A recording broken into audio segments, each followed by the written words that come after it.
3 hydraulic systems का एक साथ अनअवेलेबल होना एविएशन में कितना रेयर और सीरियस इवेंट है, ये शायद हम इमेजिन भी नहीं कर सकते।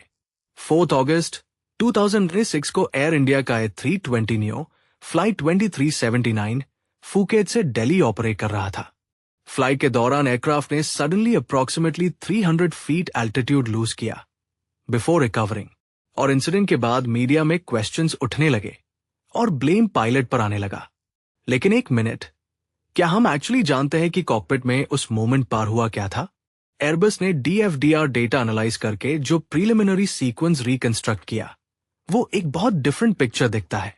अराउंड 24 ग्रीन हाइड्रोलिक सिस्टम का प्रेशर लॉस डिटेक्ट हुआ। इसके साथ ग्रीन हाइड्रोलिक सिस्टम से कनेक्टेड फ्लाइट कंट्रोल एक्चुएटर्स भी लूज हो गए, इंक्लूडिंग एलिवेटर, एलरॉन्स और स्पॉयलर्स। एयरक्राफ्ट ने ऑटोमेटिकली अपने फ्लाइट कंट्रोल्स को रिकॉन्फ़िगर किया, अवेलेबल फ्लाइट कंट्रोल कंप्यूटर्स और हाइड्रोलिक सर्किट्स के थ्रू कंट्रोल मेंटेन करने की कोशिश की। लेकिन सिर्फ कुछ सेकंड्स बाद अराउंड 25 ब्लू और येलो हाइड्रोलिक सिस्टम्स भी लूज हो गए। मतलब एयरक्राफ्ट के तीनों हाइड्रोलिक सिस्टम्स टेम्पररीली अनअवेलेबल हो गए, और अप्रॉक्सीमेटली 4 सेकंड्स के लिए एयरक्राफ्ट ने एलिवेटर और एलरॉन कंट्रोल के साथ रिमेनिंग स्पॉयलर्स का कंट्रोल भी लूज कर दिया। एलरॉन्स डैम्पिंग मोड में चले गए और नेगेटिव डिफ्लेक्शन की तरफ मूव हुए। एयरबस के अकॉर्डिंग इसका रिजल्ट एयरक्राफ्ट के पिच में इंक्रीज था। अराउंड 26 ऑटो पायलट डिस्कनेक्ट हो गया। फर्स्ट ऑफिसर ने immediately full nose down side stick input दिया, लेकिन initially flight control surfaces respond नहीं कर रहे थे because they remained in damping mode.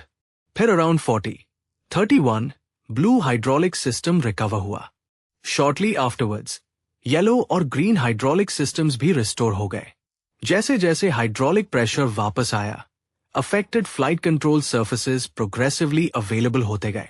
Aircraft eventually recover कर गया, लेकिन तब तक अप्रॉक्सीमेटली 300 फीट का एल्टीट्यूड एक्सकर्शन हो चुका था।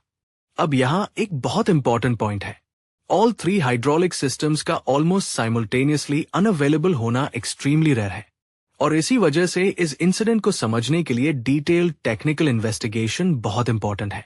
एयरबस की preliminary assessment hydraulic pressure loss को टेम्पररी फ्लाइट कंट्रोल लॉस का इमीडिएट कॉज पॉइंट करती है, लेकिन हाइड्रोलिक प्रेशर एक्चुअली लूज क्यों हुआ? That's the question that still needs an answer. और जब तक उस क्वेश्चन का आंसर नहीं मिलता, किसी एक इंडिविजुअल को ब्लेम करना प्रीमेच्योर है। एक और इशू जो मीडिया में डिस्कस हुआ, पायलट का डोप टेस्ट। अगर पायलट का टॉक्सिकोलॉजी या डोप टेस्ट पॉजिटिव या फेल्ड आता है, ऑब्वियसली उसकी प्रॉपर इन्वेस्टिगेशन होनी चाहिए, लेकिन इसका मतलब ऑटोमेटिकली ये नहीं होता कि पायलट ने इमरजेंसी प्रोसीजर इनकरेक्टली परफॉर्म किया। ये दो कंप्लीटली डिफरेंट क्वेश्चंस हैं। क्या पायलट फिट था, और क्या पायलट ने इमरजेंसी के दौरान करेक्ट प्रोसीजर फॉलो किया? इन दोनों को एस्टैब्लिश करने के लिए एविडेंस चाहिए।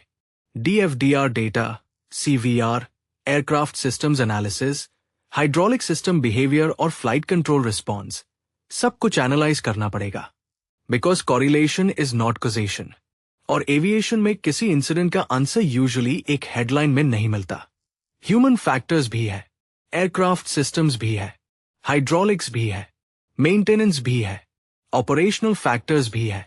सबसे पहले एस्टैब्लिश करना जरूरी है एग्जैक्टली हुआ क्या था।